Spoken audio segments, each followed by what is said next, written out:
Oh, gampang, gampang. Yang pertama disebut Hashem Yotevave menampakkan diri kepada di ayat 1 ya. Hashem menampakkan diri dengan huruf Yotevave ya.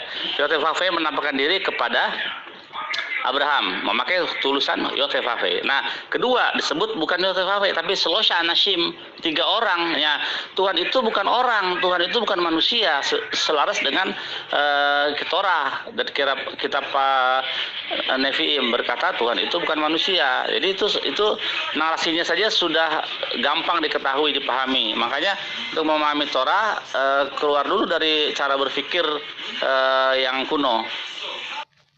Nah, itu kamu masih belum jujur ya. Karena di sini ayatnya coba kita lihat, Tuhan menampakkan diri kepada Abraham dekat pohon terbatin di Mamre.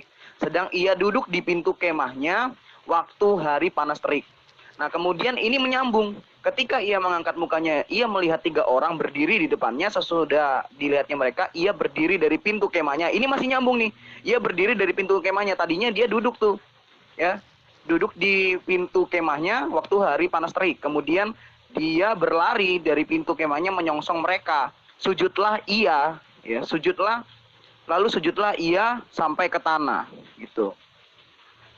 Jadi itu bukan beda, itu masih nyambung karena waktu itu Abraham masih duduk di kemah, yang ayat 1 kan duduk di depan pintu kemah.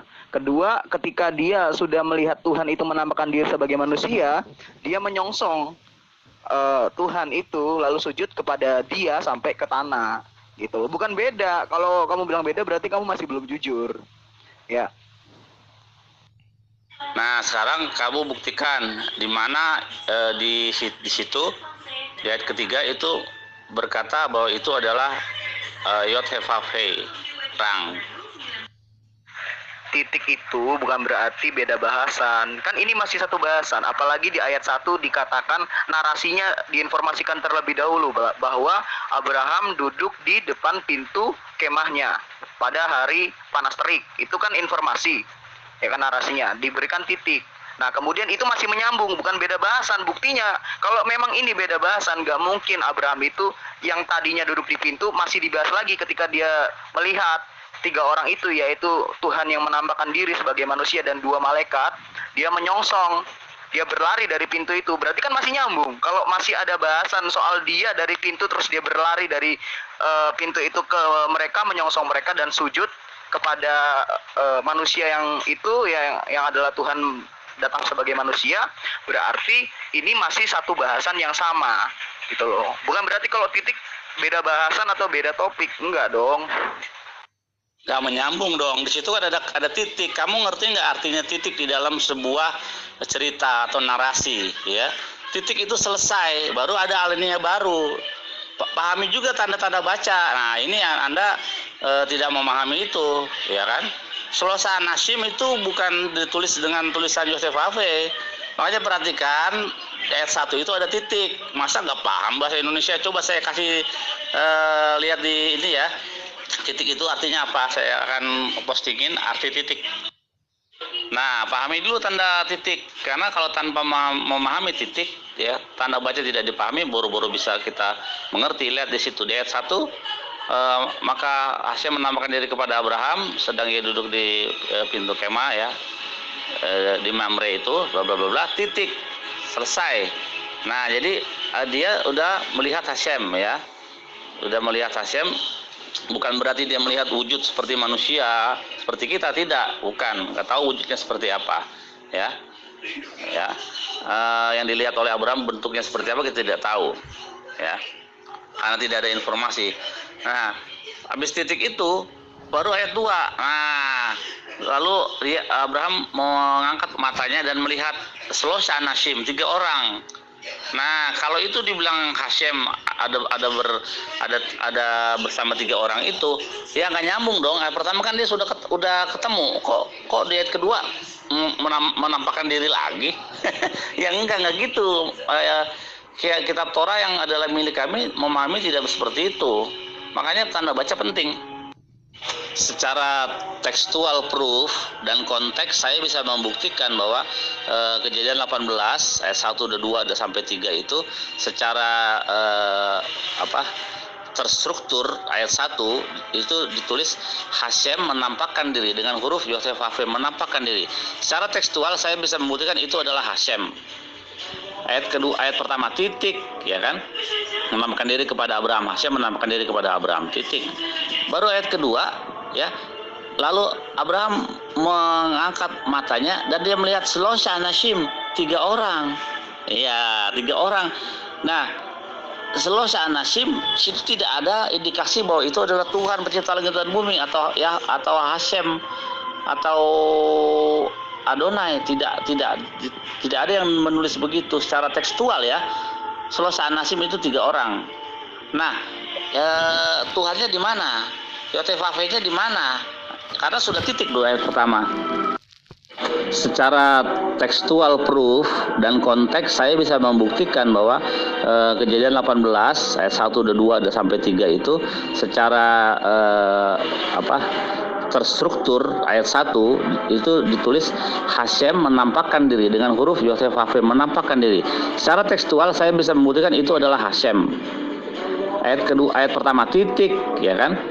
Menampakkan diri kepada Abraham. Hashem menampakkan diri kepada Abraham. Titik. Baru ayat kedua, ya.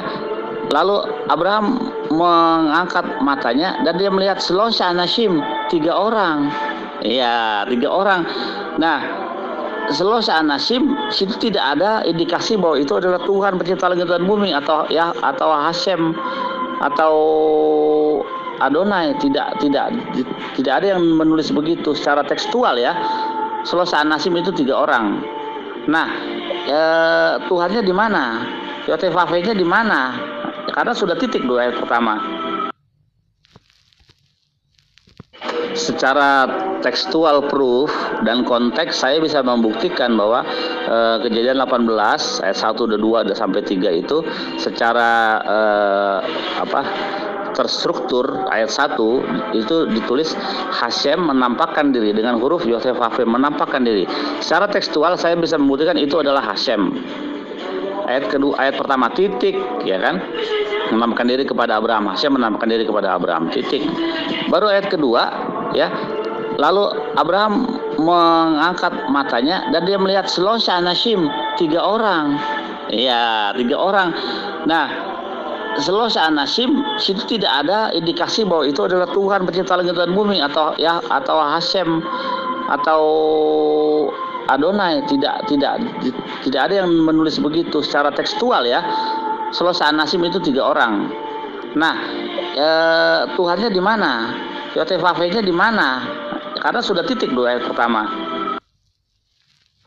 Loh, justru kemudian Tuhan menampakkan diri kepada Abraham. Bagaimana caranya? Ya itu tadi dijelaskan. Nyambungnya ke ayat 2. Ketika Abraham duduk di pintu kemah ya pada siang terik, lalu dia melihat 3 orang. Ya 3 orang itu siapa? Ya Tuhan dan 2 malaikatnya yang bermanifestasi menjadi manusia. Itu maksudnya. Jadi Tuhan menampakkan diri kepada Abraham. Terus ngapain dia menampakkan diri? Apa yang dibahas? Kenapa Alkitab cuma memberikan informasi Tuhan menampakkan diri? Udah selesai gitu doang. Terus abis itu muncullah malaikat. Kan nggak nyambung, jadi nggak masuk akal, nggak logis gitu loh. Cuman kalau kamu berani jujur aja, kamu bisa mengakui itu. Kalau kamu nggak berani ya silakan. Yang penting saya sudah membuktikan secara logis. Kalau kamu bantah ya silakan. Tanda titik bukan berarti itu kalimat tidak menyambung. Maksudnya bahasanya sudah beda gitu loh. Dan lagi sangat nggak logis kok tiba-tiba kemudian Tuhan menampakkan diri kepada Abraham. Selesai. Maksudnya apa? Ngapain Tuhan menampakkan diri ke Abraham? Tujuan apa? Nggak dijelaskan sama sekali. Lah kan jadi nggak nyambung, nggak logis. Kalau ayat 1 dan ayat 2 itu nyambung, ya, kamu setuju, kamu berani jujur, nah itu pasti lebih logis. Dan sangat logis, memang logis sih. Kalau Tuhan menampakkan diri kepada Abraham, yaitu ketika Abraham duduk di kemah, pintu kemah, pada hari panas terik, itu kan informasi narasi, ya kan. Lalu kemudian dia melihat 3 orang itu, yaitu 1 Tuhan dan 2 malaikatnya yang bermanifestasi. Kemudian Abraham menyongsong dia, lalu sujud menyembah kepada dia, gitu. Itu lebih masuk akal dan lebih logis. Kalau cuman Tuhan menampakkan diri kepada Abraham tanpa dijelaskan secara rinci apa tujuan kedatangannya dan apa tujuan menampakkan dirinya, ya nggak masuk akal gitu loh. Itu cuman dalih aja karena kamu nggak berani jujur gitu. Buktikan kalau memang itu Tuhan. Ada nggak Anda bisa membuktikan secara tekstual bahwa itu adalah Yotevave? Nah, karena di depan sudah ada dia menampakkan diri kepada Hashem.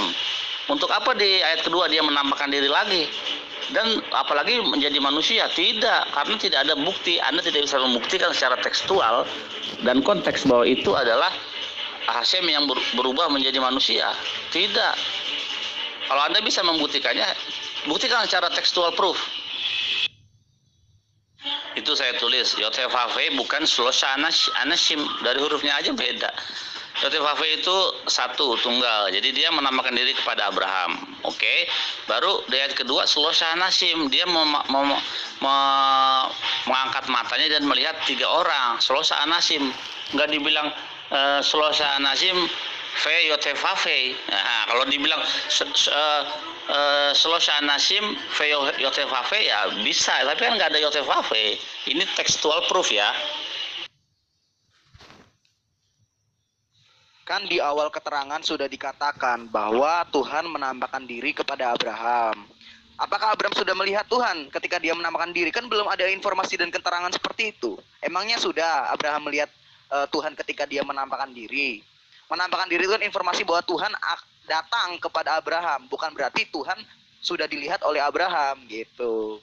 Nah, barulah ketika diberikan informasi lebih lanjut, bagaimana cara Tuhan datang kepada Abraham, yaitu dengan mengajak 2 malaikatnya bermanifestasi sebagai manusia gitu loh. Di awal kan sudah dikasih kata keterangan Tuhan menampakkan, bukan berarti Abraham sudah melihat, hanya menampakkan. Berarti artinya apa? Artinya Tuhan akan datang kepada Abraham. Lalu diberikan informasi lebih lanjut bagaimana Abraham melihat kedatangan Tuhan dan 2 malaikatnya itu. Gitu loh. Makanya kenapa kok Abraham sujud kepada salah satu dari 3 orang itu? Gak mungkin dong kalau Abraham sujud ke malaikat. Buat apa? Ya kan, pasti dia sujudnya ke Tuhan. Itu. Apalagi Abraham sujud di hadapan dia sampai ke tanah gitu. Tekstual harus dikedepankan. Anda harus bisa membuktikan secara tekstual bahwa itu Hashem yang menjelma menjadi manusia. Apakah bisa dibuktikan secara tekstual? Sementara saya dengan bukti tekstual 2 kalimat di ayat pertama yaitu Yotevave, ayat kedua Shlosa Anashim. Jadi bedakan antara Hashem dengan Shlosa Anashim. Cek. Oh, kalau ini asumsi tanpa ada bukti tekstual. Nah, semua orang yang cendekiawan sarjana Alkitab ya, semua orang yang scholar dia mau mengedepankan tekstual ya, baru konteks. Nah, Anda tidak bisa menghadirkan bukti tekstual bahwa itu adalah Yesus. Ya kan? Ya kan? ya, bahwa itu adalah Yesus. Apalagi dibilang bahwa itu Hashem menjelma menjadi manusia. Nggak ada secara tekstual proof. Anda lemah. Loh, justru itu secara tekstual di awal diberikan informasi bahwa Tuhan menampakkan diri kepada Abraham. Apakah Abraham sudah melihat? Belum. Lalu bagaimana caranya Abraham melihat kedatangan Tuhan yang menampakkan diri kepadanya? Yaitu tadi, dia melihat 3 orang, yaitu Tuhan dan 2 malaikatnya yang bermanifestasi. Berdiri di dekat pohon, di suatu pohon dekat Mamre. Nah, akhirnya Abraham menyongsong kepada 3 orang itu dan dia sujud di antara salah satunya sampai ke tanah. Buat apa Abraham sujud ke malaikat? Buat apa? Kan dia hanya sujud kepada Tuhan. Iya kan? Sampai ke tanah lagi. Justru itu tekstual, Bill. Cuman kamu gak berani jujur. Tuhan menampakkan diri kepada Abraham. Bagaimana caranya? Yaitu dia menjadi sosok manusia dengan 2 orang malaikatnya yang bermanifestasi bersama Tuhan. Yaitu dia datang kepada Abraham. Gitu loh. Makanya Tuhan menampakkan diri kepada Abraham. Abraham melihat 3 orang. Sekarang gini, aku tanya ke kamu ya. Kalau Tuhan cuma datang kepada Abraham, menampakkan diri kepada Abraham, apa informasi yang bisa digali? Gitu loh. Maksudnya apa tujuan kata-kata Tuhan menampakkan diri kepada Abraham? Maksudnya apa kayak begitu? Tujuannya apa? Apa yang ingin Tuhan sampaikan ketika Tuhan menampakkan diri kepada Abraham. Kalau cuma sepenggal Tuhan menampakkan diri kepada Abraham, selesai gitu. Nah terus apa maksudnya? Tujuannya apa? Ya kan nggak nyambung, nggak logis, Bill. Coba jawab ini dulu. 3 orang, Shalosh Anashim, itu sebetulnya 3 pria-pria. Rafael, Mikhael, Gabriel. Oh, ini asumsi ayat 1 Tuhan menampakkan diri kepada Abraham, tidak dibilang di dalam rupa wujud atau fisik, nggak dikasih informasi. Tapi kalau Tuhan menampakkan diri kepada Salomo lewat mimpi ada informasinya. Tuhan menampakkan diri kepada Yeskel lewat penglihatan ada informasinya. Tapi di sini tidak diinformasikan. Nah, kalau dibilang itu menjadi manusia, itu mah asumsi, nggak ada bisa dibuktikan secara textual proof. Di sini pun semua yang melihat juga bisa dengan objektif menilainya bahwa itu tidak ada bukti proof, textual proof. Kok nggak? Kamu dari tadi nggak bicara tentang textual proof. Coba tunjukkan tekstual yang mana? Tekstual yang mana yang menunjukkan bahwa Tuhan itu menjelma menjadi manusia dan ada di antara 3 orang itu, ya. Buat apa Hasim pertama udah menampakkan diri kepada Abraham, ya kan? Tuhan menampakkan diri kepada Abraham, oke? Menampakkan diri, oke? Siap. Sudah. Terus habis itu dia menampakkan diri lagi di ayat kedua. Buat apa? Buat apa? Buktikan kalau memang itu Tuhan. Ada nggak Anda bisa membuktikan secara tekstual bahwa itu adalah Yotevave? Nah, karena di depan sudah ada dia menampakkan diri kepada Hashem. Untuk apa di ayat kedua dia menampakkan diri lagi? Dan apalagi menjadi manusia? Tidak, karena tidak ada bukti. Anda tidak bisa membuktikan secara tekstual dan konteks bahwa itu adalah Hashem yang berubah menjadi manusia. Tidak. Kalau Anda bisa membuktikannya, buktikan secara tekstual proof. Kan di awal keterangan sudah dikatakan bahwa Tuhan menampakkan diri kepada Abraham. Apakah Abraham sudah melihat Tuhan ketika dia menampakkan diri? Kan belum ada informasi dan keterangan seperti itu. Emangnya sudah Abraham melihat Tuhan ketika dia menampakkan diri?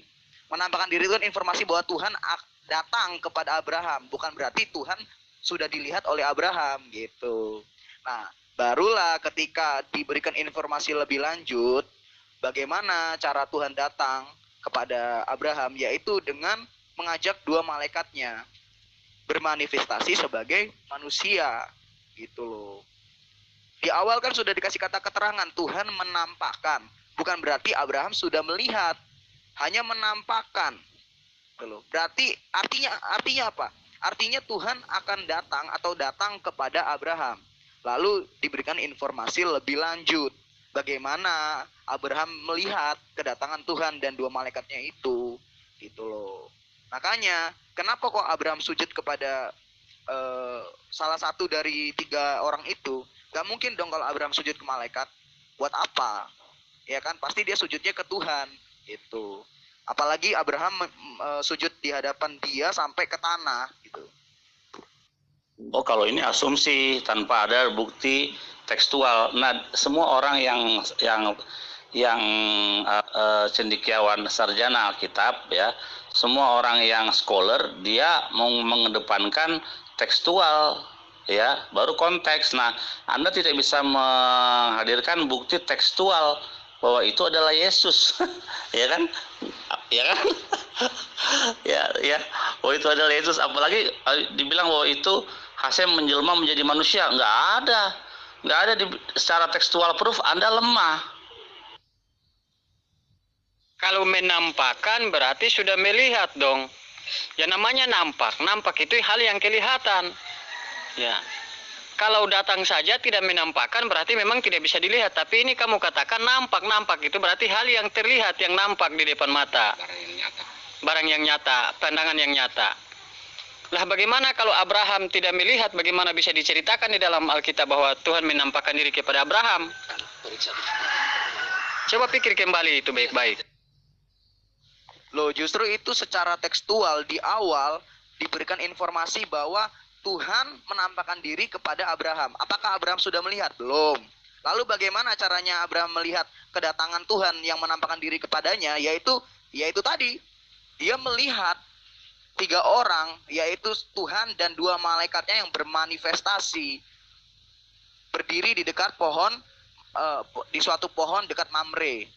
Nah, akhirnya Abraham menyongsong kepada 3 orang itu, dan dia sujud di antara salah satunya sampai ke tanah. Buat apa Abraham sujud ke malaikat? Buat apa? Kan dia hanya sujud kepada Tuhan. Iya kan? Sampai ke tanah lagi. Tuhan menampakkan diri kepada Abraham adalah informasi yang diberikan untuk memberi penjelasan bahwa Tuhan ini datang kepada Abraham. Lalu apakah Abraham sudah melihat? Sudah. Bagaimana caranya? Yaitu tadi dia melihat 3 orang. Makanya ketika Tuhan menampakkan diri kepada Abraham, Abraham melihat 3 orang. Yaitu tadi manifestasi dari Tuhan dan 2 malaikatnya gitu.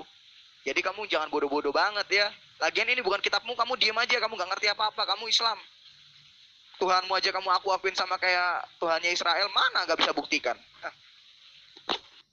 Itu ayat tekstual, dan malah membuktikan bahwa Tuhan menampakkan diri kepada Abraham dengan menjadi manusia. Kalau cuman Tuhan menampakkan diri kepada Abraham, selesai ceritanya cuma sampai di situ, ya nggak logis dong. Maksud kedatangan Tuhan menampakkan diri kepada Abraham itu apa kalau nggak dijelaskan? Terus apa yang ingin dibicarakan Tuhan kepada Abraham? Kenapa cuma Tuhan menampakkan diri kepada Abraham? Selesai. Udah gitu doang. Ya, jadinya kamu bilang bahwa Alkitab itu ambigu, bahwa Tanak itu ambigu, gitu loh. Nggak jelas, ada informasi yang tidak jelas tersampaikan, gitu.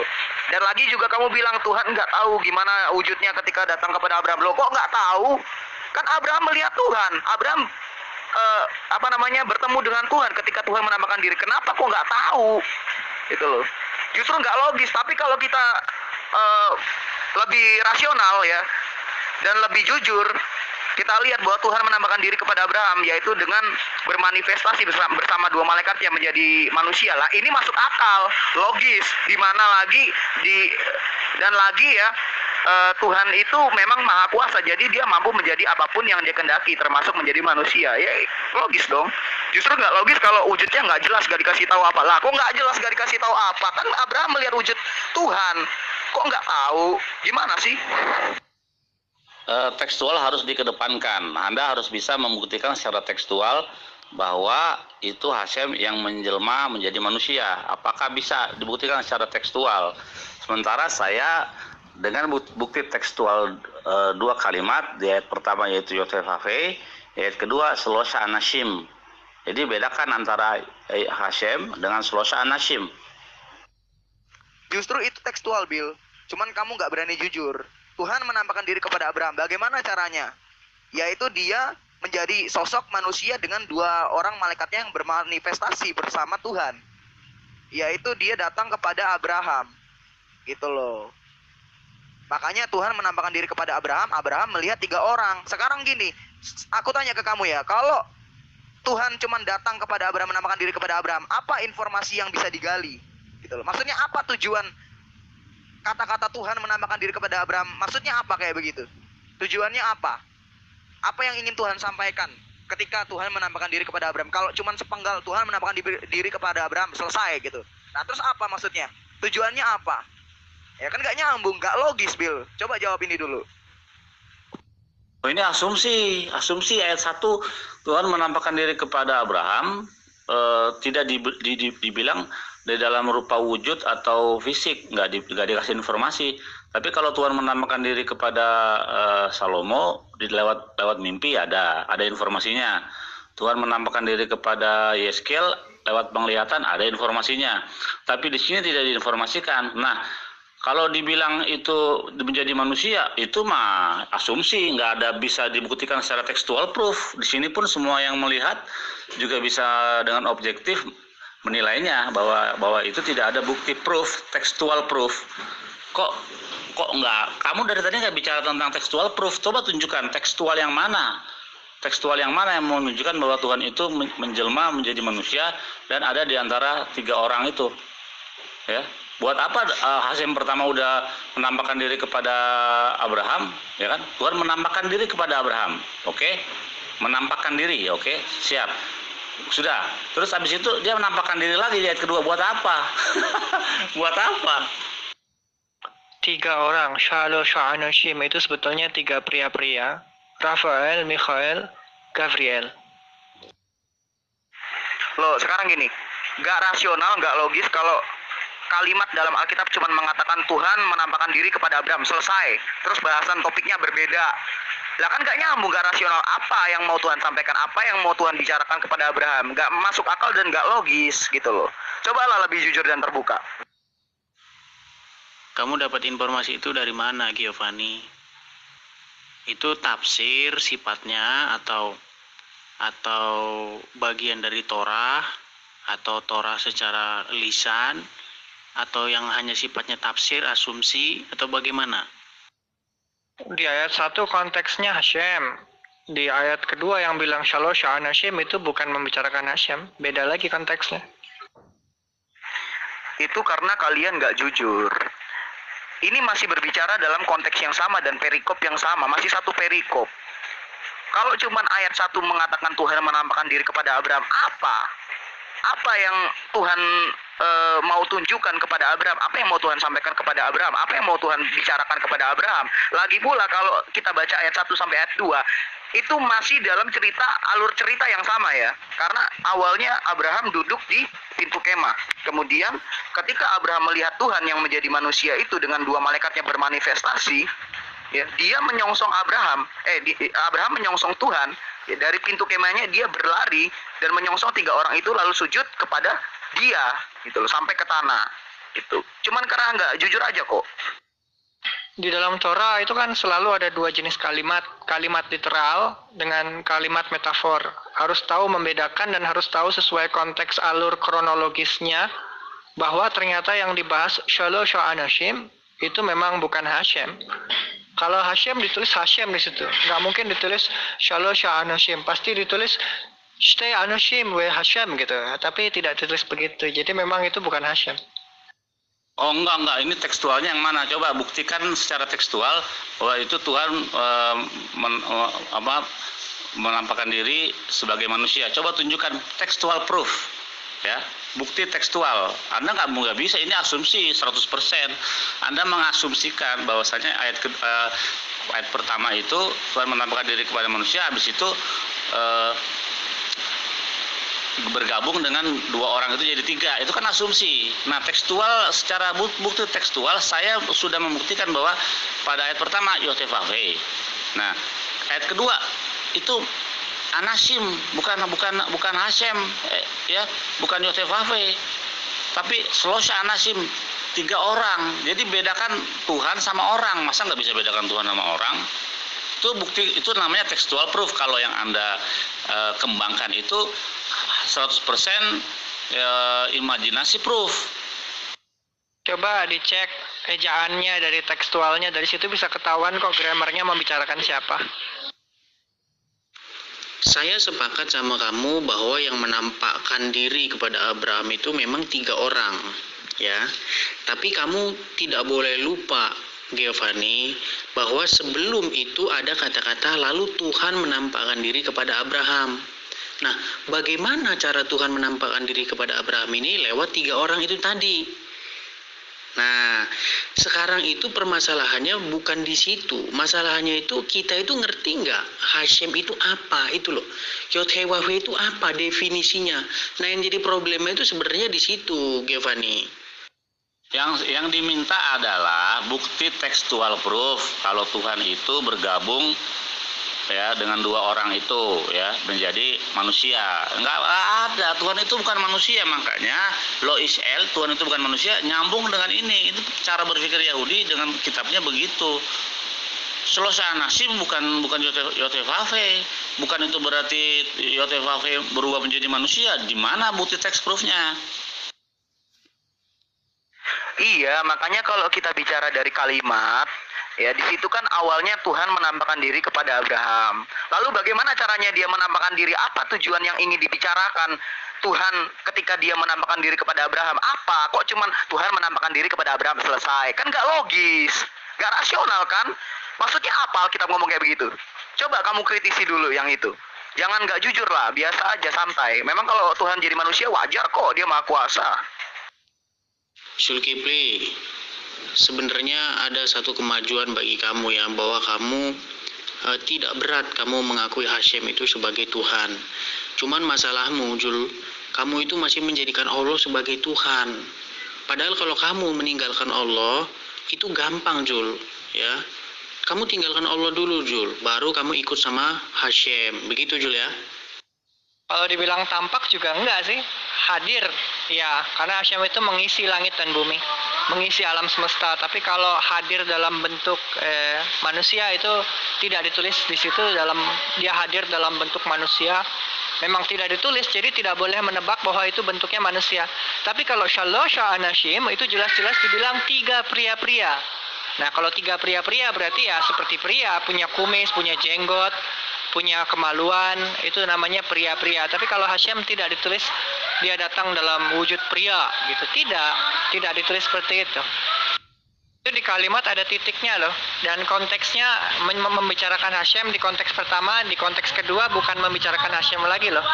Makanya belajar kontekstual baru tahu nanti. Soalnya kalau misalnya pakai terjemahan, titik komanya kan bisa kamu tambah-tambahin sendiri. Kalau di Hebrew nggak ada titik komanya, jadi kamu harus tahu dari grammarnya kamu. Misalnya gini, Shalosha Anashim itu jelas-jelas pasti pria, nggak mungkin wanita ada di situ misalnya kan. Kalau misalnya 3 wanita berarti Shalosha Noshim. Tapi kalau Shalosha Anoshim berarti pasti pria. Dan pasti berjenggot, berkumis, atau berkemaluan yang punya ciri-ciri seperti laki-laki begitu. Tapi kalau di ayat pertama Hashem dibahas di situ, Maha Hadir, itu tidak dalam wujud pria.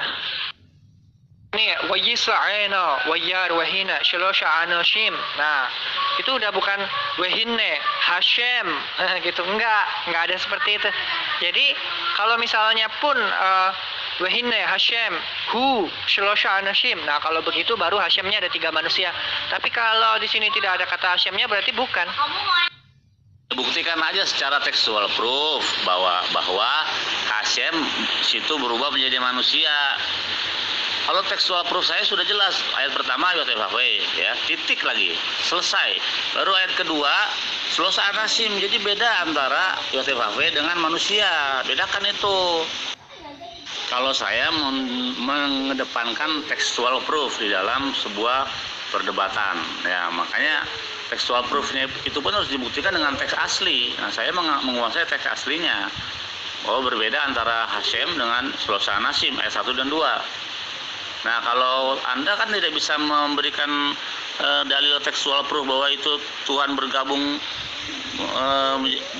menjadi manusia, jadi bergabung menjadi 3, kan enggak.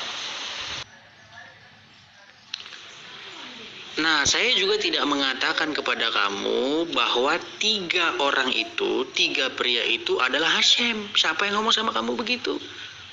Bukan seperti itu.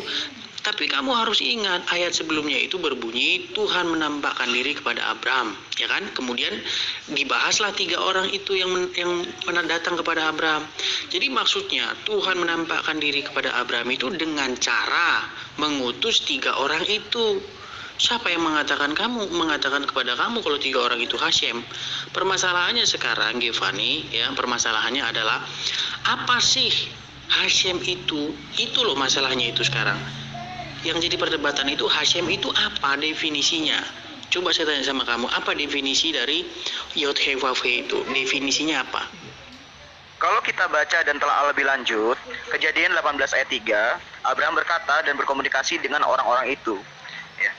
Serta berkata, Tuanku, jika aku telah mendapat kasih Tuanku, janganlah kiranya melampaui hambamu ini. Nah, ketika di sela-sela Abraham berbicara dengan 3 orang itu, tiba-tiba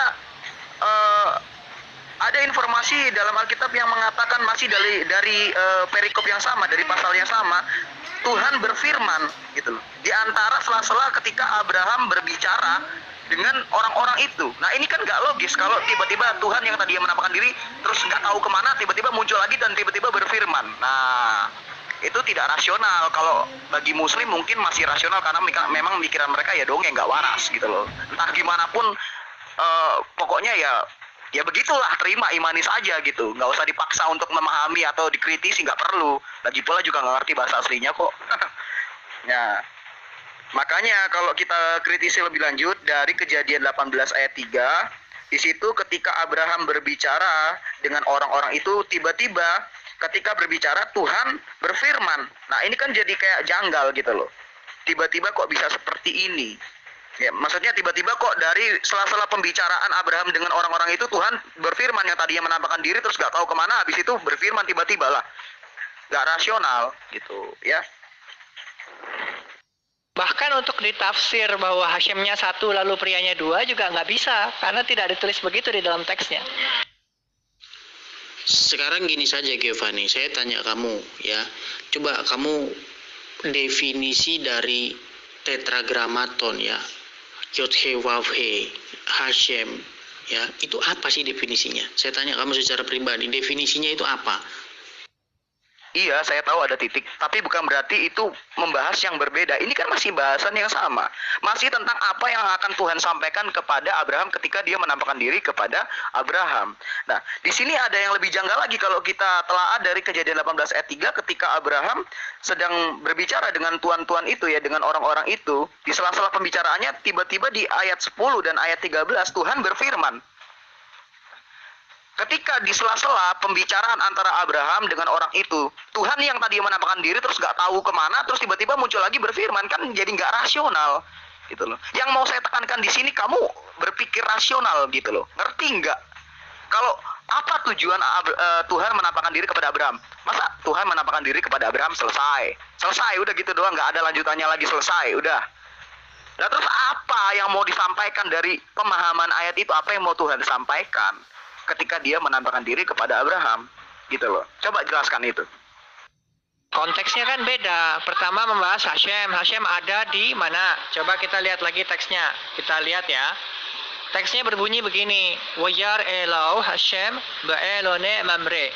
Wahu yosef petah ohel kahom hayom. Nah berarti di sini Hashem dikatakan duduk di dekat pintu ohel. Ohel itu kemah. Kahom hayom. Waktu harinya itu panas, terik begitu, sangat gerah gitulah. Nah, lalu wayisa enau. Lalu dia mengangkat matanya. Pertama dia melihat ke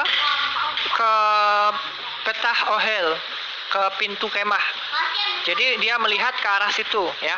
Lalu tiba-tiba dia mengangkat matanya. Wayisa enau wayar wahinne, dan perhatikanlah Shelosha al-Nashim. Ada lagi yang lain, Hashemnya sudah nggak ada, tiba-tiba muncul 3 pria-pria, berarti itu bukan Hashem. Ya, textual proof sangat penting di dalam memahami maksud dari Torah. Dalam hal ini kita membahas Torah. Ya, tanpa memahami textual proof, tanpa bisa membaca secara tekstual dan memahami secara tekstual, boro-boro bisa memahami konteks. Jadi begitu, buktikan saja kalau memang mampu Ferguson membuktikan secara tekstual bahwa itu Hashem berubah menjadi manusia dan bergabung dengan Shlosa Anasim gitu, atau 3 orang itu, atau 2 orang itu, jadi 3 dengan Tuhan gitu. Kalau menurut bahasa dan tradisi Bani Israel, baik utara atau selatan, Yud He Waw He itu artinya Wuhu Haya, Wuhu Hawa, Wuhu Yihya, yang telah ada, yang sekarang ada, yang akan ada. Jadi ketika disebut Yud He Waw He atau Hashem, itu maksudnya dia tidak dikurung oleh ruang dan waktu, dan dia ada di segala waktu dalam waktu yang bersamaan. Seperti itu, dan otomatis tidak dikurung ruang dan waktu berarti tidak memiliki bentuk tubuh ataupun jasad. Ini kenapa bisa seperti ini? Karena memang dalam tradisi Bani Israel, dalam pengakuan iman itu memang dikatakan bahwa Hashem itu tidak bertubuh. Tidak bertubuh, karena kalau dikatakan bertubuh berarti dia adalah entah itu manusia atau hewan atau pohon, begitu kan? Tapi Hashem itu bukan ketiga-tiganya. Bill, gini ya, jadi perdebatan itu sebenarnya terjadi karena tidak adanya kesepakatan definisi dari Yod He Wav He. Nah sekarang saya tanya sama kamu Bill, secara pribadi ya, apa menurutmu definisi dari Yod He Wav He itu? Coba, apa definisinya? Artinya itu apa? What the meaning? Justru kalau secara tekstual dari konteks ayat itu, kalau kamu mau jujur dan memahami dengan benar ya, bukan menyesatkan orang, ya di situ sudah jelas Tuhan menampakkan diri kepada manusia ketika Abraham yang bernarasi di depan pintu pada waktu panas terik. Ya, itu informasi narasinya dulu bagaimana nih keadaan situasi ketika Tuhan menambahkan diri kepada Abraham. Makanya di situ ada titik. Lah kemudian dilanjut. Nah, inilah bagaimana caranya. Yang tadi di awal ayat 1 itu informasi ya, narasi bagaimana keadaan ketika Abraham bertemu dengan Tuhan. Nah, sekarang dilanjutkan dengan bagaimana cara Tuhan menampakkan diri kepada Abraham. Gitu. Ya, kalau di ayat 1 narasi tempatnya, ya, narasi suasananya sedang bagaimana dan di mana. Nah, kalau di ayat 2 diinformasikan bagaimana caranya Tuhan, gitu loh, yang perlu kamu pahami. Makanya jujurlah kalau mau menyampaikan sesuatu, gitu. Kalau saya jelas gak melintir, ngapain saya melintir ayat Alkitab? Ini saya jaga kok kesuciannya, gitu, ya. Jadi secara fakta nggak rasional ya kalau cuman Alkitab menginformasikan Tuhan menampakkan diri kepada Abraham, selesai. Nah, terus tujuannya apa? Apa yang mau Tuhan sampaikan kepada Abraham ketika dia menampakkan diri kepada Abraham? Apa? Coba jawab, jelaskan itu dulu. Jadi sebenarnya dari tadi kita diskusi itu cuma blunder, berputar-putar sesuatu yang sudah benar diputar-putar supaya tidak benar, gitu loh. Lah kalau saya dari pihak saya sudah selesai membuktikan bahwa Tuhan memang datang sebagai manusia dan Tuhan mampu itu, bisa. Tuhan punya kuasa untuk menjadi manusia. Beda Allahnya Islam yang nggak pernah, nggak bisa, nggak mampu, nggak becus jadi manusia. Ya nggak masalah, itu urusan mereka. Namanya juga imitasi, ya kan. Kalau saya dari pihak saya Kristen sudah membuktikan itu. Terlepas kalian percaya tidak percaya, orang-orang Yahudi percaya tidak percaya, dan orang-orang Yahudi punya tafsir yang lain, ya silakan. Tidak memberatkan saya dan tidak membebankan saya. Yang penting saya punya dasar iman yang kuat, yaitu Alkitab. Dan Alkitab mengatakan seperti itu, ya kan? Kalau kalian mau tafsir yang lain silakan, saya nggak melarang. Dan itu bukan beban untuk saya. Terus kalau kalian nggak percaya terus saya harus kejang-kejang panik. Oh jangan, kalian nggak ini harus percaya sama yang saya sampaikan. Oh enggak. Saya itu seperti Muhammad, cuma menyampaikan. Itu loh, hanya penyampai suatu risalah, sudah selesai. Itu mau benar atau tidaknya kalian terima sebagai sesuatu yang benar bagi kalian atau tidak benar bagi kalian, ya silakan. Pertama teks dulu seperti Om bilang, lalu yang kedua konteks, karena kalau misalnya tidak ada teks, tidak mungkin akan ada konteks. Nah, konteks ini penting karena konteks itu membicarakan orang pertama, kedua, atau ketiga, begitu. Nah, mereka sayangnya tidak paham grammar kalau Shalom Sha'anashim itu adalah bukan Hashem, gitu. Adalah entitas yang berbeda lagi. Gini, Giovanni, nama Yod-He-Waw-He, ya, itu pertama kali diperkenalkan kepada siapa? Kepada siapa dia berkata bahwa namanya itu? Silakan. Sekarang saya minta textual proof, tunjukkan di mana Hashem di situ berubah menjadi 3. Di mana, ayo. Oh, nggak bisa konteks lebih dulu dong. Tekstual dulu, textual proof baru konteks. Nah, Anda kan dari tadi asumsi tidak ada textual proof yang menceritakan bahwa itu Hashem berubah menjadi manusia dan bergabung dengan 2 orang itu jadi 3. Nggak ada itu. Anda tidak punya textual proof untuk hal itu. Sementara saya punya dengan textual proof dan konteksnya di ayat pertama, Hashem menampakkan diri kepada Abraham, bla bla bla bla, titik. Ingat, titik. Nah, belajar lagi bahasa Indonesia yang benar. Titik itu apa? Buat apa? Ya, baru selanjutnya ayat kedua, maka Abraham mengangkat matanya dan melihat Selosa Nasim. Nah, dia tidak melihat, bukan bilang Selosa Nasim, Selosa Nasim dan Hashem, enggak lihat, enggak begitu. Selosa Nasim yang di dalamnya itu ada Hashem, enggak begitu bunyinya, ya kan? Enggak begitu. Jadi secara tekstual dan konteks lemah. Wujud Hashem ketika menampakkan diri kepada Abraham tidak ada wujudnya. Ini sih masalahnya bukan blunder atau enggak blunder. Bani Israel sampai kiamat pun kalau ditanya masalah ini, dia akan bilang kalau Shalom Sha'anashim itu bukan Hashem, karena Hashem itu Eino Guf, tidak ada padanya tubuh, gitu. Jadi untuk Hashem bisa dilihat oleh mata manusia, dia memiliki tubuh seperti pria, ada jakunnya, ada jenggotnya, ada kumisnya, gitu ya, ada kemaluannya. Itu nggak mungkin, gitu. Itu apa namanya? Kalau sampai memaksakan kehendak bahwa Hashem harus punya tubuh, itu Bani Israel tidak menerima, karena memang dalam Torah tidak ditulis begitu. Ya sudah, kalau kamu maksa saya secara tekstual, tunjukkan secara tekstual bagaimana wujud Hashem ketika dia menampakkan diri kepada Abraham. Selesai. Gitu loh. Kalau memang wujudnya bukan manusia, ya berarti memang Hashem tidak menjadi manusia, bukan asumsi. Ya kan, tunjukkan secara tekstual. Selama tidak ada wujud Hashem, bagaimana dia menampakkan diri kepada Abraham, bagaimana wujudnya tidak tertulis secara tekstual. Ya itu tadi, berarti Hashem telah menjadi manusia bersama dua malaikatnya bermanifestasi. Gitu loh. Biar nggak berdebat, Bill, gini dulu, Bill, ya. Kita itu harus mengerti dulu apa definisi dari Yod-He Vav-He itu, ya kan? Makanya saya tanya, Bill, secara pribadi dan pengetahuanmu, kamu mendalami Torah, ya. Apa arti dari Hashem itu, ya? Maksudnya tetragramaton itu apa sih? Ya, apa sih definisi meaning, apa makna di balik itu tuh apa? Itu yang saya tanyakan sama kamu. Kalau kita baca lebih lanjut, 2 dari 3 orang itu pergi ke tempat di mana Lut berada, Sodom dan Gomora. Nah, tersisa 1 orang. Tiba-tiba dari sela-sela pembicaraan 1 orang dengan Abraham ini, Tuhan berfirman. Lah terus kapan munculnya? Ketika tiba-tiba Abraham berbicara dengan 1 orang yang tersisa di situ, Tuhan berfirman, lalu berfirmanlah Tuhan. Ya, ayat Alkitab sendiri loh yang bilang.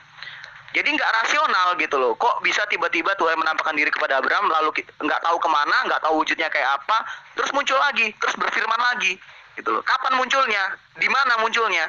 Gitu.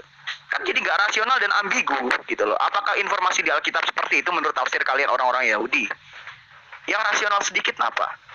Iya kan?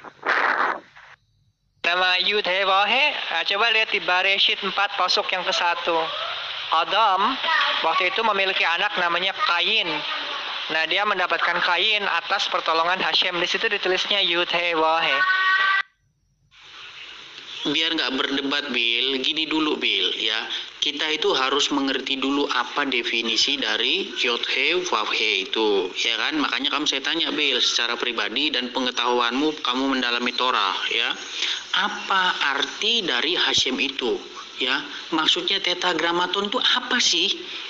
Ya, apa sih definisi meaning, apa makna di balik itu tuh apa? Itu yang saya tanyakan sama kamu. Wujud Hashem ketika menampakkan diri kepada Abraham tidak ada wujudnya. Kalau kita baca lebih lanjut, 2 dari 3 orang itu pergi ke tempat di mana Lut berada, Sodom dan Gomora. Nah, tersisa 1 orang. Tiba-tiba dari sela-sela pembicaraan 1 orang dengan Abraham ini, Tuhan berfirman. Lah terus kapan munculnya? Ketika tiba-tiba Abraham berbicara dengan 1 orang yang tersisa di situ, Tuhan berfirman, lalu berfirmanlah Tuhan. Ya, ayat Alkitab sendiri loh yang bilang. Jadi nggak rasional gitu loh. Kok bisa tiba-tiba Tuhan menampakkan diri kepada Abraham, lalu nggak tahu kemana, nggak tahu wujudnya kayak apa, terus muncul lagi, terus berfirman lagi. Gitu loh. Kapan munculnya? Di mana munculnya? Gitu. Kan jadi nggak rasional dan ambigu, gitu loh. Apakah informasi di Alkitab seperti itu menurut tafsir kalian orang-orang Yahudi? Yang rasional sedikit apa? Iya kan? Ini sih masalahnya bukan blunder atau nggak blunder. Bani Israel sampai kiamat pun kalau ditanya masalah ini, dia akan bilang kalau Shalom Sha'an Hashem itu bukan Hashem, karena Hashem itu Eino Guf, tidak ada padanya tubuh. Gitu. Jadi untuk Hashem bisa dilihat oleh mata manusia, dia memiliki tubuh seperti pria, ada jakunnya, ada jenggotnya, ada kumisnya, gitu ya, ada kemaluannya. Itu nggak mungkin, gitu. Itu apa namanya? Kalau sampai memaksakan kehendak bahwa Hashem harus punya tubuh, itu Bani Israel tidak menerima, karena memang dalam Torah tidak ditulis begitu. Mas Rendrawan, kalau mau masuk nggak apa-apa ya, masuk yuk, masuk. Tapi bawa kitabnya ya. Iya, Al-Quran. Iya. Ayo, masuk ya, masuk apa, Pak? Masuk. Nama Yud-He Vav-He, coba lihat di Bereshit 4 pasuk yang ke-1. Adam waktu itu memiliki anak namanya Kain. Nah, dia mendapatkan Kain atas pertolongan Hashem. Di situ ditulisnya Yud-He Vav-He. Nah, ini kesalahan lagi, Giovanni. Itu karena yang nulis itu mundur ke belakang. Ya, itu karena nulisnya mundur ke belakang, jadi tetap ditulis Yod-He Vav-He. Nah, ini yang jadi masalah. Nah makanya kamu bukan itu yang saya tanya. Definisi tadi kamu katakan definisinya adalah yang tidak terbatas ruang dan waktu. Oke, ya kan? Nah pertanyaan saya sama kamu, kapan pertama kali nama itu diperkenalkan dan kepada siapa? Itu belum kamu jawab. Nah ini kesalahan lagi Giovanni. Itu karena yang nulis itu mundur ke belakang. Ya, itu karena nulisnya mundur ke belakang. Jadi tetap ditulis JVV. Nah ini yang jadi masalah. Nah makanya kamu bukan itu yang saya tanya. Definisi tadi kamu katakan definisinya adalah yang tidak terbatas ruang dan waktu. Oke, ya kan? Nah pertanyaan saya sama kamu, kapan pertama kali nama itu diperkenalkan dan kepada siapa? Itu belum kamu jawab. Nah, untuk menjawab pertanyaan Edis, dilihat saja di Torah. Di sini tertulisnya begini. Wa Adam yada at Hawa ishto wa tahar wa telat at Qayin wa Tomer qaniti ish at Hashem. Nah, jadi dia mendapatkan seorang pria, maksudnya seorang anak yang gendernya ish atau pria, itu dengan bantuan Hashem gitu. Apakah Hashem ada bentuknya di situ? Nggak ada. Atas pertolongan Hashem itu maksudnya. Pertolongan bukan bentuk Hashem ya. Mana ada kata menunjukkan diri? Tidak ada, karena Hashem tidak memiliki tubuh. Jadi dia tidak akan mungkin bisa menunjukkan tangannya atau kakinya. Tidak ada. Kalaupun ada yang bisa muncul itu kavod Hashem. Apa itu? Kemuliaan Hashem. Tapi bukan wujud Hashem. Karena Hashem itu Einu Guf. Einu Guf. Loh, menunjukkan diri. Menunjukkan diri. Kata menunjukkan diri itu adalah memberi informasi kepada kita semua bahwa dia memberitahu atau memperlihatkan sosoknya, wujudnya seperti apa kepada Abraham. Kok menunjukkan diri tapi gak ada wujudnya? Lo gimana sih kamu itu? Menunjukkan diri. Menunjukkan diri. Kata menunjukkan diri itu adalah sama dengan memperlihatkan sosok dari si Hashem itu. Menunjukkan sosok itu, menunjukkan wujud itu, menunjukkan dirinya. Kok masih nggak ada wujudnya? Loh, ini jawaban apa? Menampakkan diri kok nggak ada wujudnya? Menampakkan diri. Ini kata menampakkan diri. Hello, kamu bisa bahasa Indonesia yang baik dan benar atau enggak? Menampakkan diri nggak ada wujudnya, gimana sih ini anak? Gini Bill, ini penting sekali supaya semua orang itu menjadi paham apa sih Yod-He Waw-He itu, ya kan? Apa sih nama di balik itu? Makanya kamu secara pribadi saya tanya, artinya itu apa? Selama kamu nggak bisa jelaskan itu, kamu akan berdebat terus. Aneh bingung kayaknya nih Muslim ini kok malu-malu. Nggak apa-apa kalau mau masuk, mau bahas ini ya masuk. Mas, nggak masalah. Biar kita rembuk bareng-bareng. Tapi bawa kitab masing-masing. Oke, ya. Ya, akhirnya nyerah juga ya. Oke. Ya, berarti ya udah itu berarti ya udah nyerah. Ya, oke, udah. Selama kamu percaya kepada Hashem, tapi masih percaya kepada Allah, maka selama itu pula kamu tidak akan bisa mengaduknya menjadi satu. Kenapa? Allahmu itu mengajarkan kamu untuk naik haji, putar-putar Ka'bah, ya kan? Kemudian cium-cium batu Hajar Aswad, ya kan? Itu coba kamu baca, ada nggak ajaran Hashem seperti itu?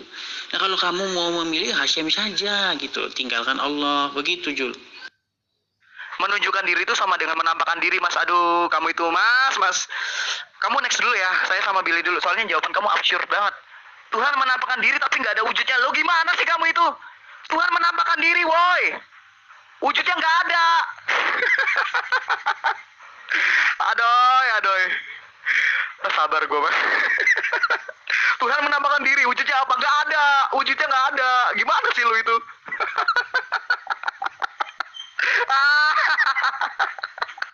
Kalau di dalam Torah, penguasa tunggal mutlak yang menguasai alam semesta, yang bisa menolong manusia, menciptakan, menghancurkan itu Hashem.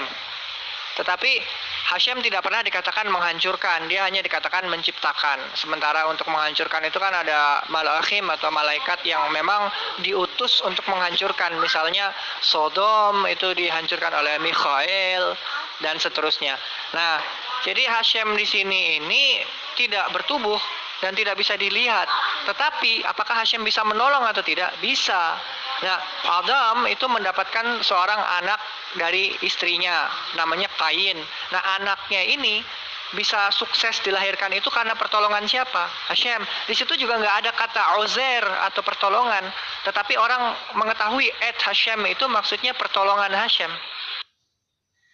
Itu bukan menyerah, tapi saya mau ikut permainan kamu. Ya sudah, kalau kamu mau main seperti itu, gitu loh. Tunjukkan secara tekstual bagaimana wujud Hashem ketika dia menampakkan diri kepada Abraham. Kamu kan mau main seperti itu, ya sudah, saya ladeni. Mau main seperti apa trik debat kamu, ya nggak apa-apa, gitu loh. Kalau kamu mau minta ditunjukkan secara tekstual, ya udah, gitu loh. Itu kan cara bermain kamu kan, ya nggak masalah, gitu loh. Tunjukkan secara tekstual bagaimana wujud Hashem ketika menampakkan diri kepada Abraham. Coba dulu. Waalaikumsalam warahmatullahi wabarakatuh. Menanggapi pendapat Anda, Anda salah total. Ya, Tuhan dalam agama Islam tinggal menyebut kun fayakun, jadi. Nah, jangankan untuk menjadi manusia, mau ngapain aja pun dia bisa tinggal menyebutkan kun fayakun. Tapi mengapa dia tidak mau menjabat sebagai manusia? Itu gampang, saya kasih analoginya, gampang kali untuk memahaminya. Contoh, ya, Anda misalnya punya kereta, dah, Anda mau pergi ke tempat kawan Anda, saya. Seandainya ada bertanya, kenapa kamu tidak jalan saja? Apakah kamu tidak mampu untuk jalan? Kan gitu kan pertanyaan. Sama saya gitu. Bukan berarti kamu nggak mampu untuk jalan, makanya kamu pergi ke tempat temanmu pakai kereta, kan gitu kan? Ya karena kamunya memang kepingin mau ke tempat temanmu naik kereta. Ya begitu juga Tuhan dalam Islam. Bukan Tuhan dalam Islam itu tidak mampu menjadi manusia, bukan. Dia tidak berkehendak, nggak mau dia. Karena dia ada utusannya. Ngapain dia langsung turun tangan kalau ada utusannya, kan gitu. Kamu jangan mengklaim kalau Tuhan agama Islam itu tidak bisa menjadi manusia. Jadi apapun dia bisa, tinggal menyebut kun fayakun. Biar paham kamu, salah kamu. Hashem itu dikatakan, ya, Hashem itu ensof. Haguf ve'enoguf.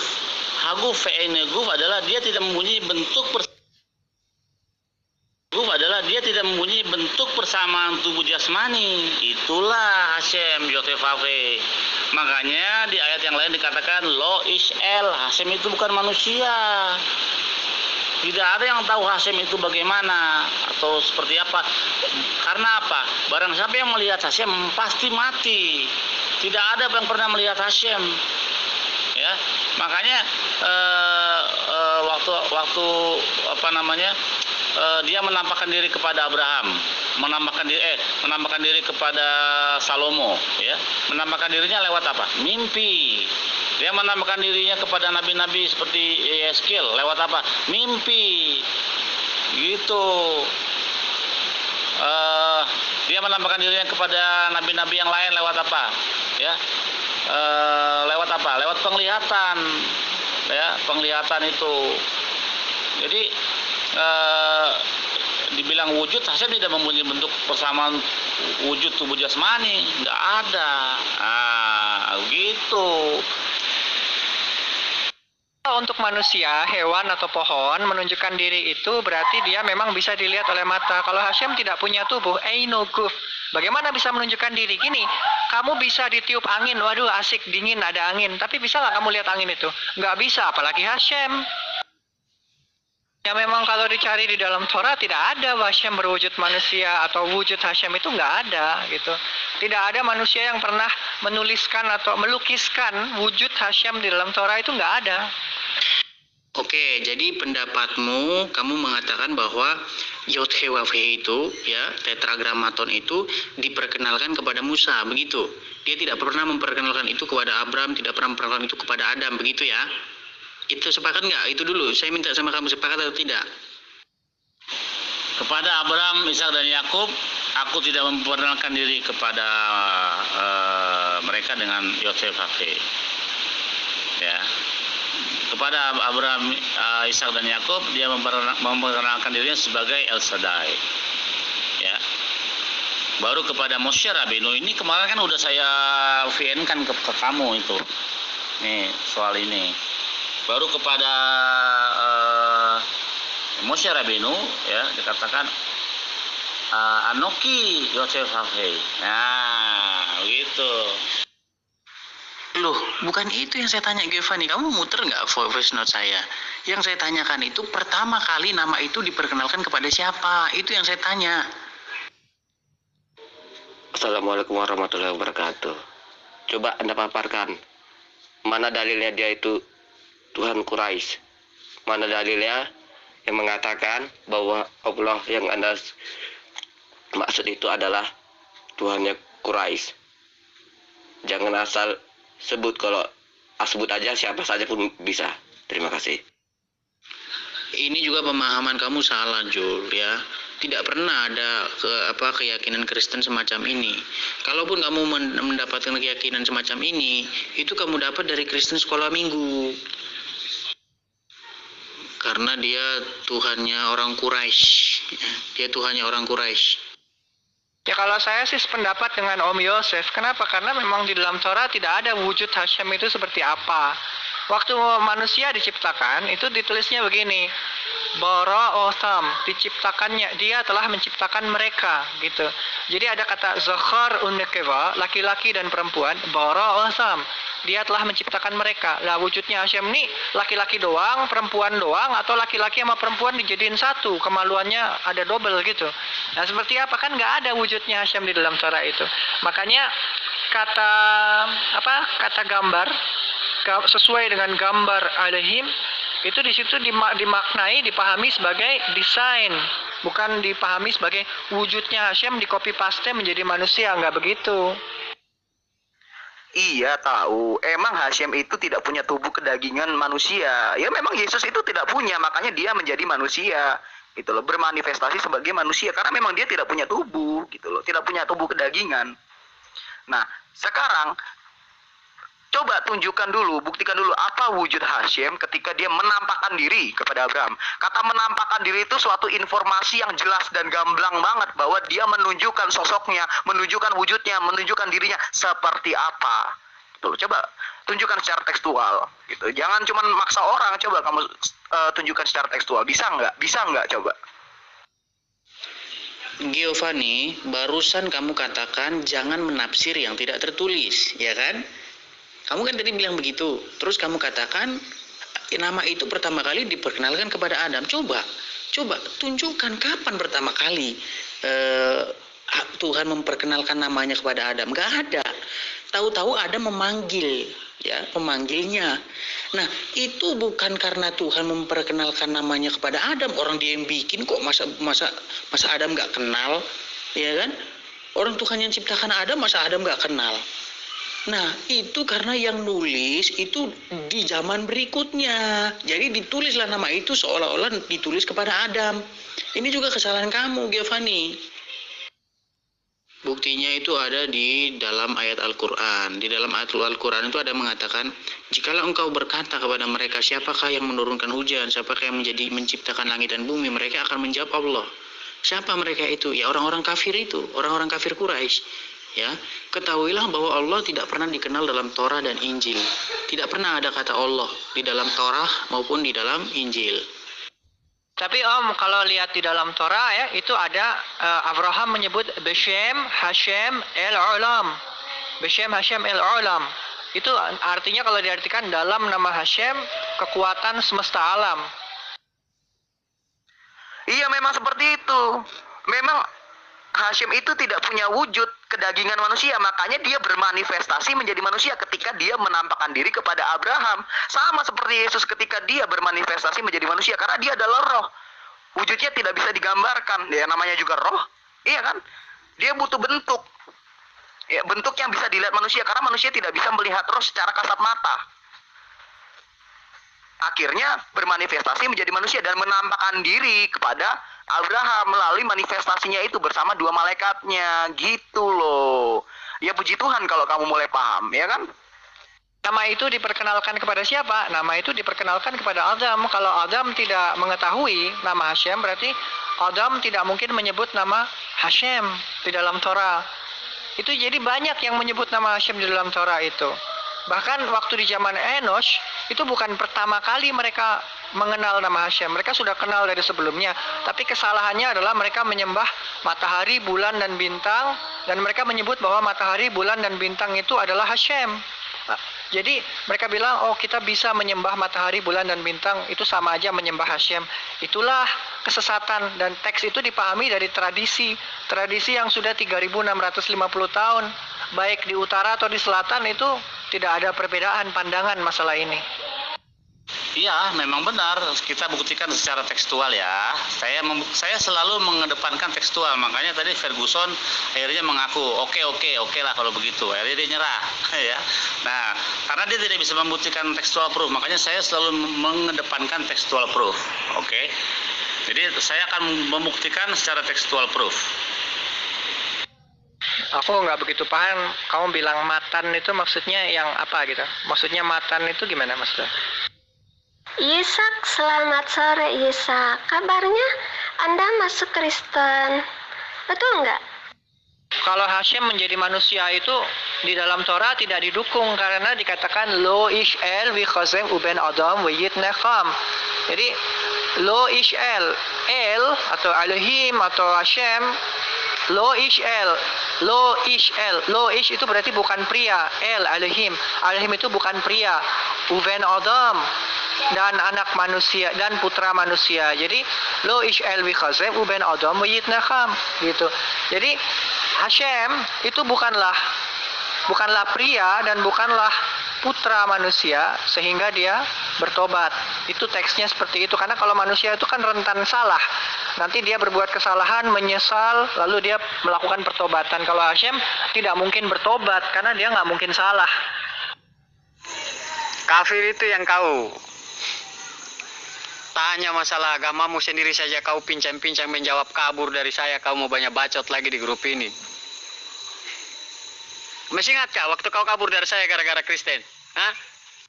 Di dalam kitab Shemot itu ya pasal yang ketiga, lalu pasuk yang 13, 14, 15 itu di situ jelas kok kalau misalnya Hashem itu menegaskan bahwa namaku adalah Yud He Wah He.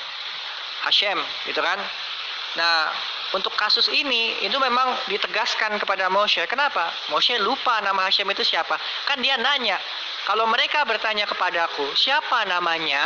Nah, itu menandakan bahwa dia ini lupa, tidak tahu, karena dia dibesarkan di Misraim. Jadi Hashem harus menjelaskan ulang, namaku adalah Hashem, Yud He Wah He. Gitu loh. Jadi konteksnya itu ya, kalau Abraham dia kenal kok nama Hashem. Dia kenal dari leluhurnya. Dari mana? Dari Shem ben Noah yang mengajarkan Abraham Torah di tenda-tenda. Dari tadi pertanyaan saya belum kamu jawab, Bill. Kapan nama tetragrammaton itu kapan pertama kali diperkenalkan dan kepada siapa? Itu belum kamu jawab dari tadi, Bill. Bro, sebutkan surat berapa, surat apa, ayat berapa. Jangan asal sebut ada itu dalam Al-Quran yang begini. Saya pun bisa bilang gitu. Ada itu dalam Alkitab yang begini. Padahal belum tentu ada. Kalau memang betul ada, sebutkan, kan? Suratnya surat apa, ayat berapa, itu baru betul, bro. Jangan asal ngomong aja keluar. Cuma bilang ada itu. Tapi suratnya kita tahu, ayat berapa tak tahu. Anak kecil pun bisa bilang gitu. Saya memang tidak pernah berbicara dengan orang awam, ya. Saya tidak mau berbicara dengan orang awam, baik itu Kristen, baik itu ya Islam, semua saya nggak mau bicara sama orang awam. Kalau saya katakan begitu, kalau kamu bukan awam, kamu udah tahu ayatnya. Dan saya nggak pernah asal ngomong, ya. Saya nggak pernah asal ngomong. Jadi kalau kita mau berbicara awam, kau itu orang awamnya itu kau, begitu. Mau selalu berbicara tentang Islam. Ya, begitu kau ketemu saya bahas masalah Kristen saja, kau kabur. Tidak bisa menuntaskan kebenaranmu. Baru bagaimana kau bilang kau itu pakar? Di mana pakarmu? Bro, sebutkan surat berapa, surat apa, ayat berapa.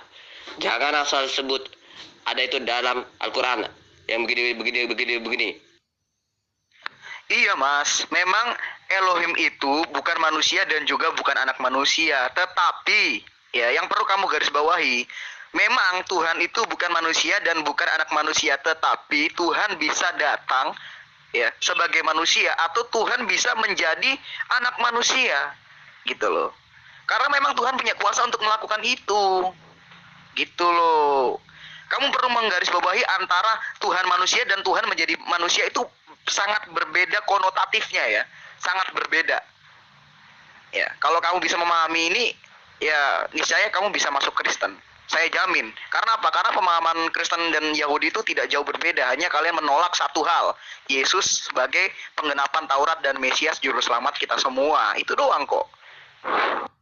Nggak ada manifestasi dalam Torah. Coba deh cari kata Hashem menjadi manusia dalam Torah. Nggak ada. Karena di situ tertulis, kalian mendengarkan suara tetapi kalian tidak melihat wujud. Artinya apa? Hashem memang tidak bermanifestasi, tidak mewujud begitu. Kalau kamu menemukan di dalam Torah, Hashem mewujud menjadi ini dan itu. Nah, kalau ada tunjukkan, baru saya percaya. Tapi di dalam Torah nggak ada. Saya baca sudah 8 tahun, saya tanya ke semua orang yang paham Torah, memang nggak ada di dalam Torah Hashem mewujud, itu nggak ada. Bahkan hanya dikatakan Hashem itu seperti api yang membakar, ke'esh akhla. Tetapi Hashem itu bukan api, karena api itu adalah kekuatannya, tetapi bukan wujudnya.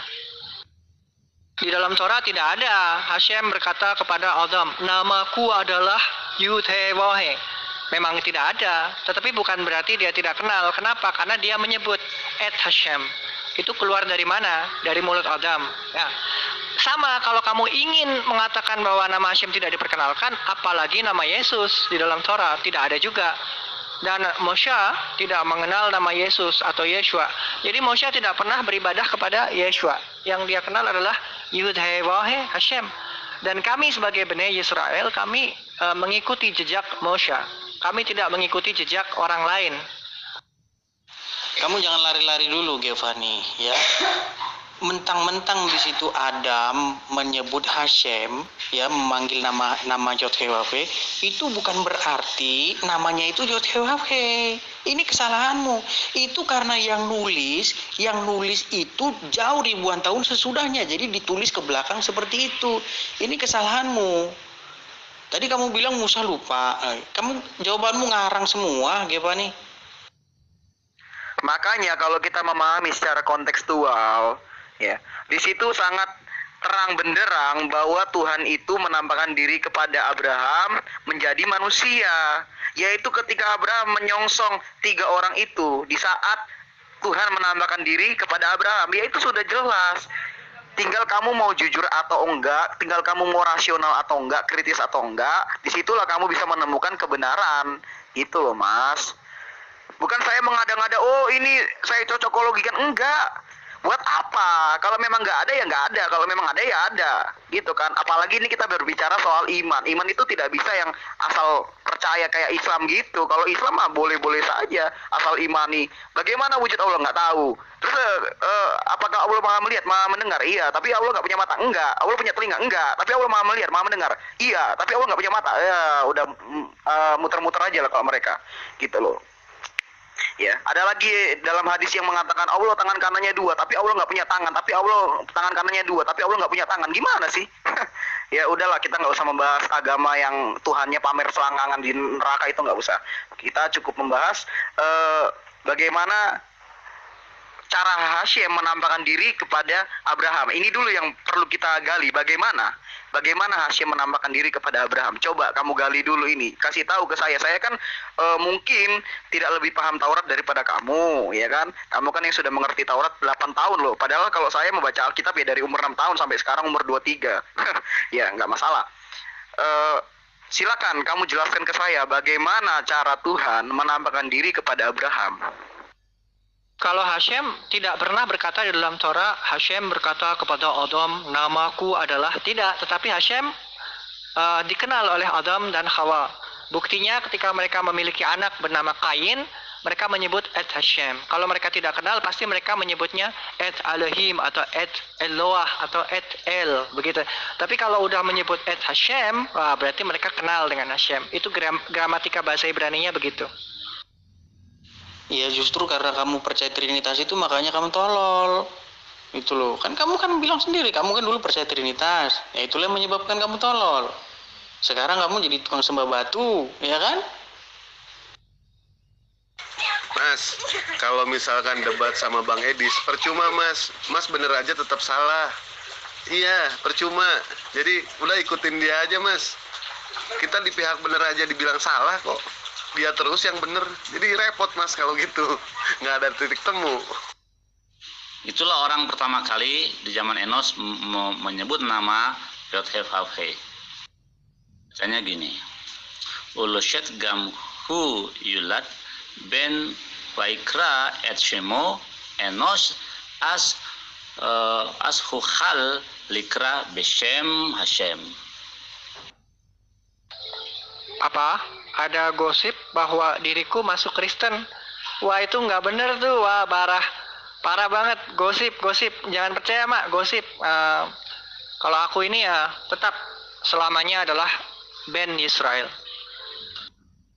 Jadi kesimpulannya, karena orang-orang Yahudi gagal menunjukkan secara tekstual proof bagaimana wujud Elohim ketika menampakkan diri kepada Abraham, ya, bagaimana wujudnya, maka jelas runtuhlah argumen mereka yang mengatakan Tuhan tidak bisa menjadi manusia. Kenapa?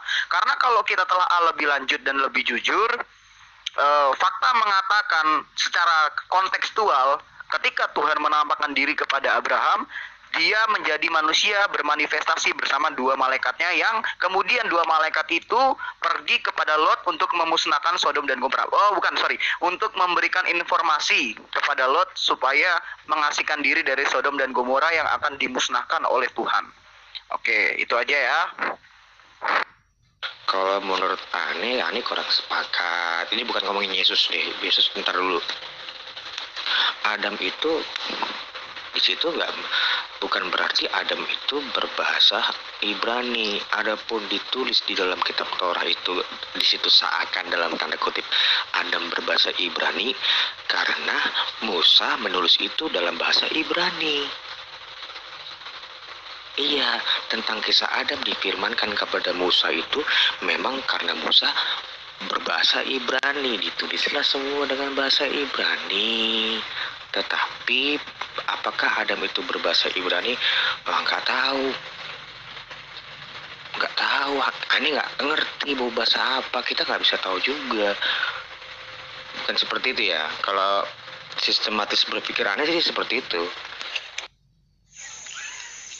Jadi sudahlah, Edi, daripada kau memfitnah, mendingan hentikan saja kebohonganmu bahwa kau ini paling senang berbohong. Setiap kau dialog, kau mengandalkan asumsimu, tidak pernah kau mengandalkan tekstualnya atau dalilnya. Jadi kamu ini salah satu pendeta yang tukang bohong. Tuh. Teks dari Om Yosef nih bagus nih. Ulashet jamhu yulad ben wayigra at-shamo anosh as hukhal likro beshem Hashem. Jadi Ulashet jamhu yulad ben, dan Shet juga dia memiliki anak atau melahirkan anak, yang melahirkan istrinya ya, bukan dianya. Wayigra at-shamo, dan dia menyebut namanya Anosh. As, Hukhal, dan pada waktu itu orang-orang banyak ya, Likro, mereka menyebut Beshem Hashem. Menyebut Beshem Hashem di situ itu bukan ini ya, bukan baru kenal. Yang jadi masalah adalah Beshem Hashemnya itu Hashem yang tidak memiliki wujud atau wujud material. Mereka mengatakan bahwa Hashem itu adalah matahari, bulan, dan bintang. Makanya mereka melakukan Avodah Zarah yang paling pertama yang dikenal dalam sejarah manusia. Ya, disinilah kesalahanmu Ishak ya. Kamu menganggap bahwa Yod-Heh-Vav-Heh itu adalah artinya satu. Ini kesalahanmu. Di mana kuncinya bahwa YHWH itu cuman sekedar ditulis pukul rata? Kuncinya itu di Bileam bin Peor. Coba kamu sebutkan, ya, dari mana Bileam bin Peor tahu nama YHWH? Silakan. Gini ya, kalau kamu lihat ada orang puter-puter pohon beringin, ya, cium-cium pohon beringin, terus puter-puter pohon, terus cium-cium pohon, itu menyembah pohon atau enggak? Itu dulu jawab. Kalau kamu nggak bisa jawab itu, ya selama itu nanti kamu tolol terus. Iya mas, memang Elohim itu bukan manusia dan juga bukan anak manusia. Tetapi, ya, yang perlu kamu garis bawahi, memang Tuhan itu bukan manusia dan bukan anak manusia, tetapi Tuhan bisa datang, ya, sebagai manusia, atau Tuhan bisa menjadi anak manusia, gitu loh. Karena memang Tuhan punya kuasa untuk melakukan itu, gitu loh. Kamu perlu menggarisbawahi antara Tuhan manusia dan Tuhan menjadi manusia itu sangat berbeda konotatifnya, ya, sangat berbeda. Ya, kalau kamu bisa memahami ini, ya niscaya kamu bisa masuk Kristen. Saya jamin. Karena apa? Karena pemahaman Kristen dan Yahudi itu tidak jauh berbeda. Hanya kalian menolak satu hal, Yesus sebagai penggenapan Taurat dan Mesias juru selamat kita semua. Itu doang kok. Ini namanya berasumsi. Ini namanya menebak-nebak. Tuhan datang dalam wujud manusia. Di dalam Torah tidak ditulis. Kalau Tuhan berencana datang dalam wujud manusia, pasti dia menulis, suatu saat aku akan datang dalam wujud pria atau dalam wujud wanita. Tapi kalau tidak ditulis, kamu tidak boleh, kan di dalam Torah kan begini, lo thosifu we lo tigra'um mimmannu. Jangan kamu menambah dan jangan kamu mengurangi daripadanya. Nah, kalau kamu berasumsi berarti kamu menambah. Nah, kalau Masora itu bukan ini ya, bukan tafsir, bukan tambahan, karena Masora itu adalah Torah Syaba'al-Pa yang diberikan oleh Moshe di Har Sinai. Jadi itu sepaket dengan Torahnya. Kalau kamu katakan, oh itu tafsir, bukan. Kalau tafsir itu munculnya belakangan. Tetapi kalau Torah Syaba'al-Pa itu munculnya di zaman Moshe Rabbeinu. Jadi panjang-panjang dari tadi, Tuhan itu keputusannya udah jelas ya. Jadi Tuhan itu tidak pernah menjelma jadi manusia, karena memang laisa kamitslihi syai'un, tidak sama dengan apapun, gitu kan ya. Bahkan di dalam Israel juga seperti itu. Bahkan di dalam perjanjian lama itu tidak ada seperti aku, kan gitu kan ya. Jelas ini sudah ya. Jadi jangan mengklaim lagi Tuhan bisa jadi manusia, apalagi kepada Yesus. Wah, emangnya mana Yesus mengatakan saya itu jelmaan Tuhan? Ya, udah jelas ya. Ensof haguf ve'ene guf. Ya, Hashem itu tidak terbatas ruang dan waktu, dan dia itu tidak mempunyai bentuk persamaan tubuh jasmani. Iya, sama kami juga orang Islam itu ya. Wujud qidam baqaum wa khalafatul wa disiqiyamu bi nafsihi wa daniyat qudrat ilmu hayat sama basar kalam qadiran murid dan aliman hayyan samian basiran mutakaliman. Di antaranya apa? Qiyamu bi nafsihi, ya, mukhalafatul wa disi, tidak sama dengan apapun. Gitu. Ya. Jadi hanya cuma orang Kristen aja mengartikan Tuhannya para nabi itu bisa menjelma jadi manusia. Makanya diklaim mereka tuh gini, kenapa orang-orang Islam dan orang-orang ya Israel itu tidak percaya Tuhan menjelma jadi manusia? Padahal dulunya Tuhan atau Hashem itu juga pernah menampakkan dirinya menjadi 3 orang katanya. Lalu ketika Tuhan itu menjelma jadi Yesus, kok mereka menolak gitu? Selama ini kamu itu memahami ajaran Kristen itu di luar konteks Ibrani, ya, Kristen-Kristen ya kayak mereka itu. Makanya kalau kamu mau mengenal ajaran Kristen dengan benar, kamu belajar dari saya nih, mesianik nih, ya. Kamu tanya segala ajaran Kristen dari saya, ya. Jadi kamu nggak asal ngomong lagi Hashem jadi manusia. Di mana Hashem jadi manusia? Kamu kan ngomong nanyanya sama kamu Kristen-Kristen yang lain. Coba kamu tanya ini loh, mesianik ini, tanya sama saya ya. Kamu tanya sepuas-puasnya sama saya tentang Kristenan. Ya lo doang mungkin ya. Tapi semua orang tahu bahwasanya Tuhan berinkarnasi menjadi manusia. Mau gue kasih sumber Kristennya. Tuhan berinkarnasi jadi manusia, itu sumber Kristen kok jelas. Terlalu sombong Anda mengatakan bahwa Kristen lain itu salah. Terlalu sombong Anda, ya. Kalau kamu perhatikan di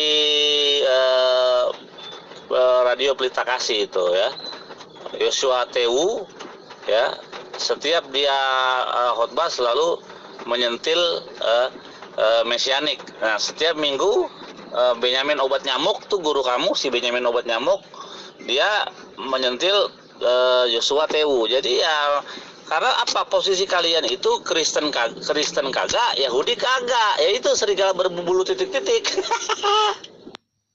Kalau sekte yang diyakini oleh siapa namanya Edis ini baru muncul tahun 1960-an menurut sejarah ya. Lain lagi dengan Netzarim ya, yang lebih tua. Jadi tahun 60-an ya masih baru sektenya si Edis ini, Mesianik. Yang dedengkotnya di sini namanya Benyamin Obat Nyamuk. Ya, itu udah. Nah, posisi Mesianik ini bukan dari sekte Yahudi, itu adalah dari sekte Kristen yang memakai seragam Yudaisme ya. Tapi sebenarnya Kristen. Nah, setengah kaki di Kristen, setengah kaki di Yahudi. Orang kalau setengah-setengah jadi gila.